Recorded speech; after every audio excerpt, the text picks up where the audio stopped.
Et je vais vous montrer une autre vidéo.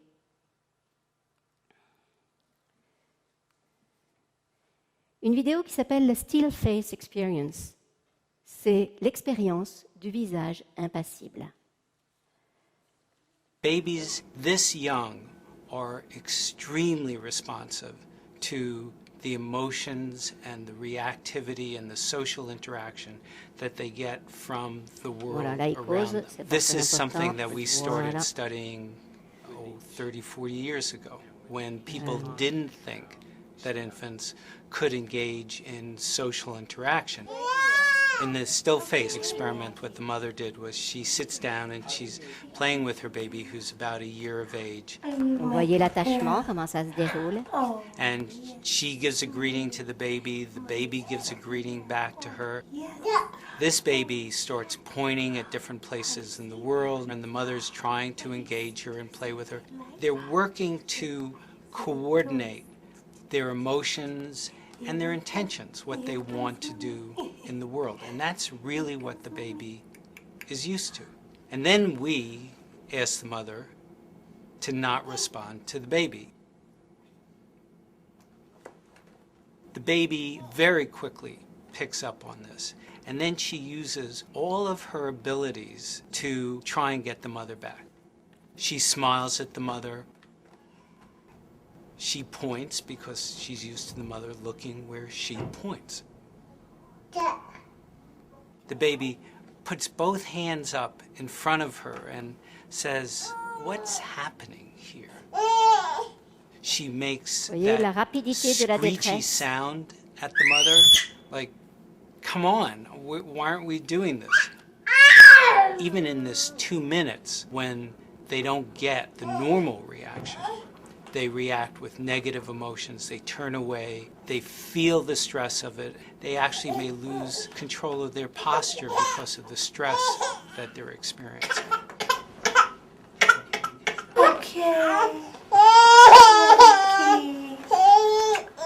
Voyez la rapidité de la détresse de l'enfant. Et c'est vraiment très systématique. Regardons. Là, il n'y a pas les sous-titres, mais en fait, on a juste besoin des images. C'est la même expérience répétée en Corée. Vous voyez que la maman est quand même attentive, mais elle ne bouge pas son visage.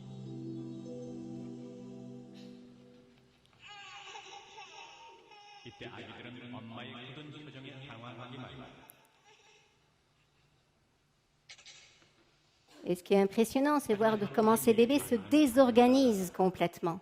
Ils n'arrivent même plus à tenir leur posture. Ils cherchent.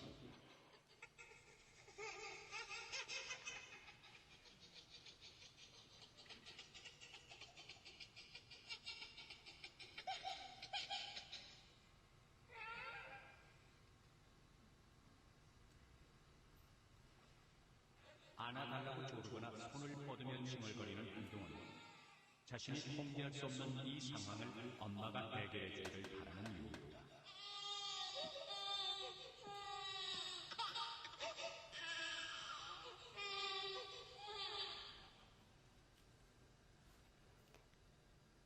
C'est important de mesurer que c'est une réaction physiologique. Le bébé ne fait pas une comédie. Tous les bébés du monde réagissent de cette manière. C'est important de mesurer qu'il se passe tout ça dans le corps de nos enfants. Même une fois qu'ils sont devenus un peu plus grands, eh bien, ils ont toujours aussi besoin de cette charge d'attachement. Et nombre de leurs comportements, là on voit, ils se désorganisent, ils pleurent, etc. Lorsque l'enfant un peu plus grand ne reçoit pas l'attachement dont il a besoin, il va aussi se désorganiser, avoir beaucoup de mal à gérer son stress et faire toutes sortes de bêtises. Ce que nous allons appeler bêtises, qui ne sont finalement que des réponses, des tentatives de réponse à ce qui se passe à l'intérieur de lui. Pendant ce temps, je regardais un certain nombre des des questions que vous avez écrites et beaucoup tournent autour de que faire face à ces décharges émotionnelles de nos enfants. Eh bien, les réponses, elle est dans le film. La réponse, elle est dans le fait que j'ai à calmer ce qui se passe dans le cerveau de mon enfant. Une émotion ou le stress, c'est 3 phases. C'est toujours 3 phases. Le moment de charge, ça monte à l'intérieur de mon organisme, le moment de tension et le moment de décharge. Souvent, nous confondons la décharge juste d'une trop grande charge de stress avec de la colère. C'est vrai que ça a l'air d'être de la colère, puisque notre gamin fait une crise dans le magasin.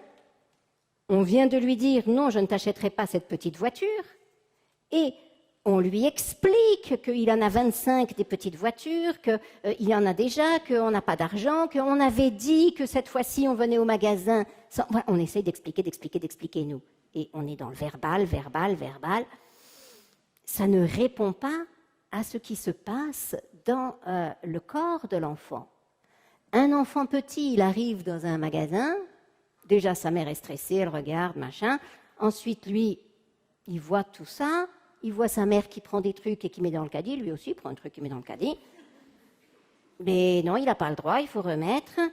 Et souvent, s'il n'a pas quelque chose à faire de concret, s'il n'a pas une mission, eh bien son cerveau est comme ça, un peu en jachère, il ne sait pas quoi faire avec.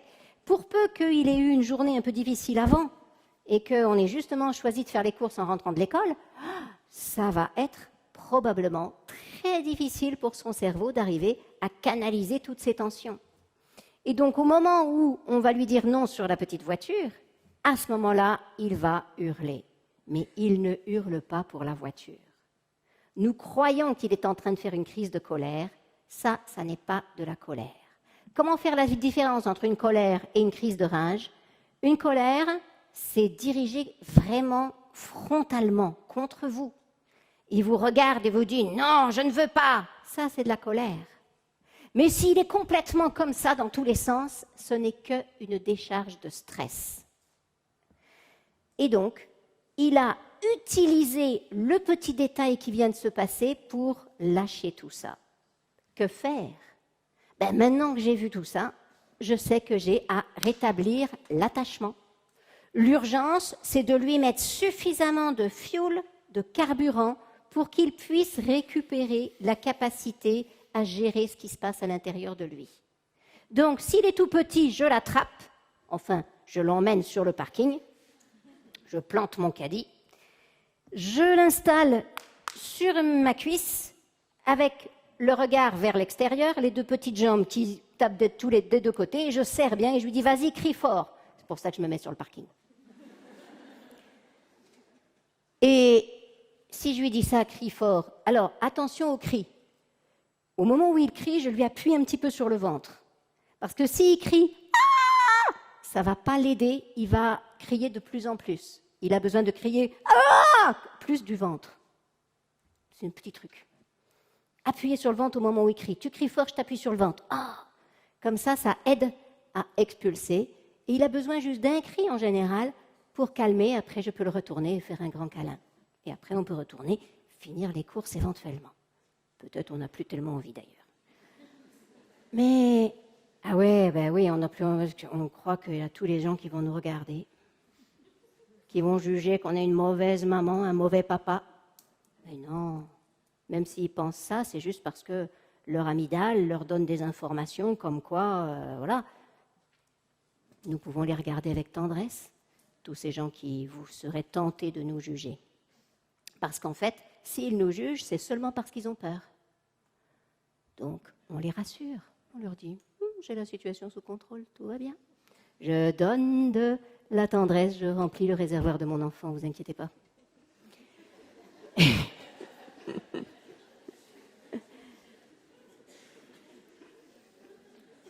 Quand ils sont un peu plus grands, eh bien, on va jouer. On va faire des grandes disputes, entre guillemets, des bagarres sur le lit, du chahut. On va aller courir dans la forêt. On va boire de l'eau. Ben oui, boire de l'eau, ça va déstresser le cerveau. Ça va nourrir les cellules, ça va hydrater le cerveau et ça va calmer le jeu. On va éviter un maximum de lui donner des bonbons.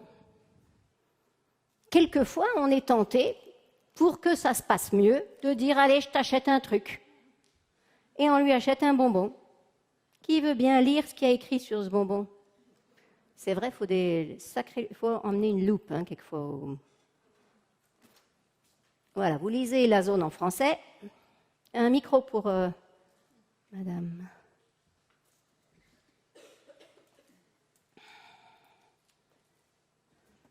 Il y a beaucoup de choses, mais pas tant. En français.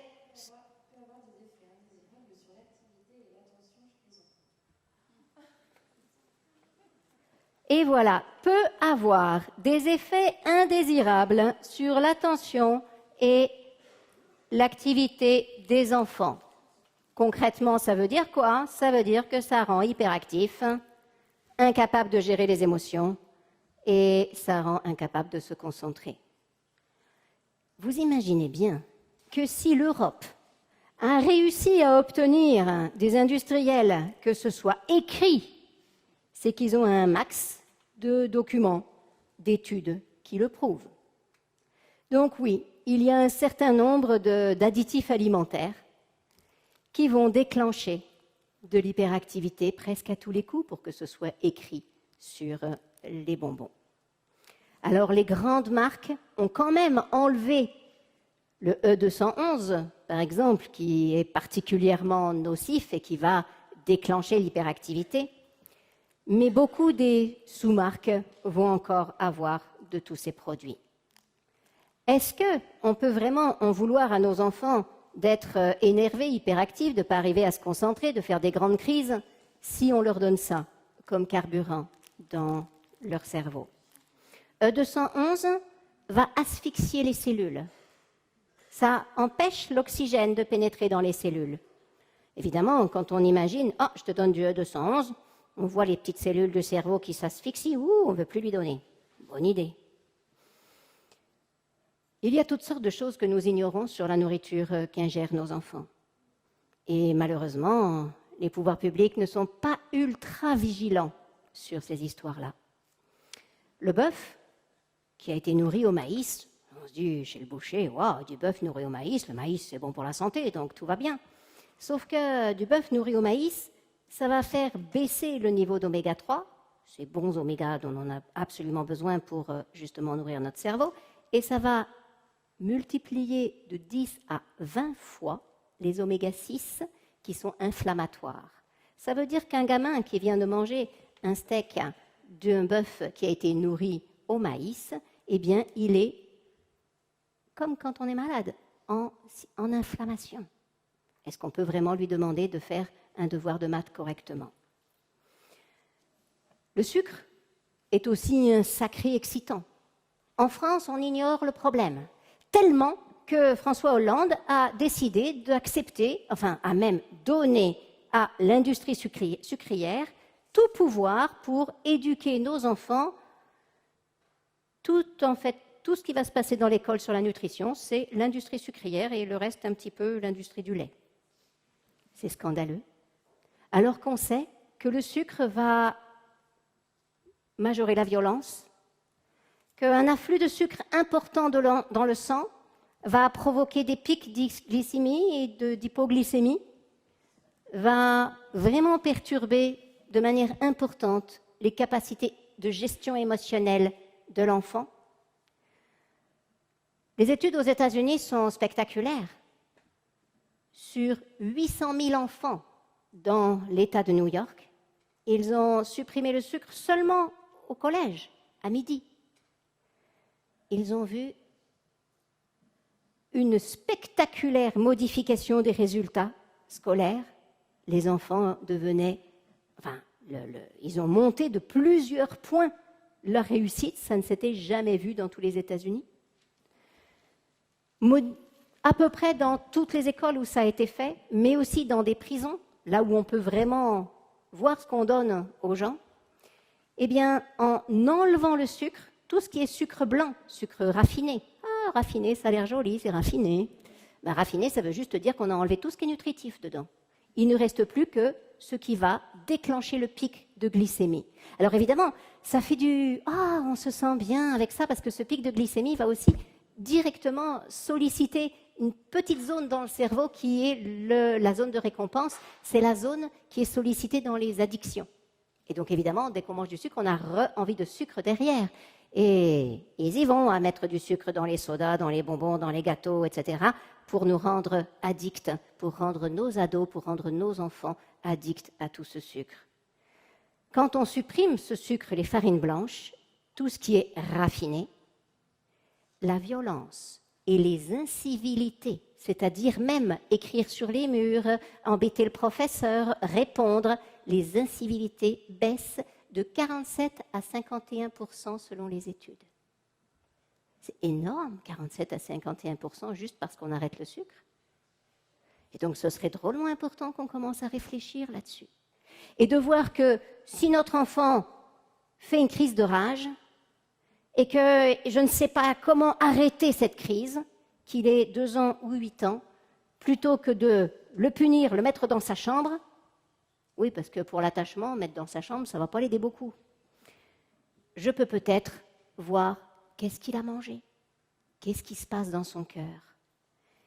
Est-ce qu'il est stressé parce qu'il a un problème dans son cœur, parce qu'il y a quelque chose de difficile dans sa vie, ou est-ce qu'il est tout simplement stressé parce qu'il n'a pas pu courir, parce qu'aujourd'hui, les jeunes d'aujourd'hui, ils n'ont quasiment plus d'endroit où courir librement, comme nous on faisait. On était libre dans la campagne, on allait d'une maison à l'autre, etc. Aujourd'hui, les jeunes d'aujourd'hui, c'est de plus en plus difficile. C'est cadré, hop, ils rentrent chez eux. Dès qu'ils sont sortis de l'école, on rentre. Et puis, la nourriture.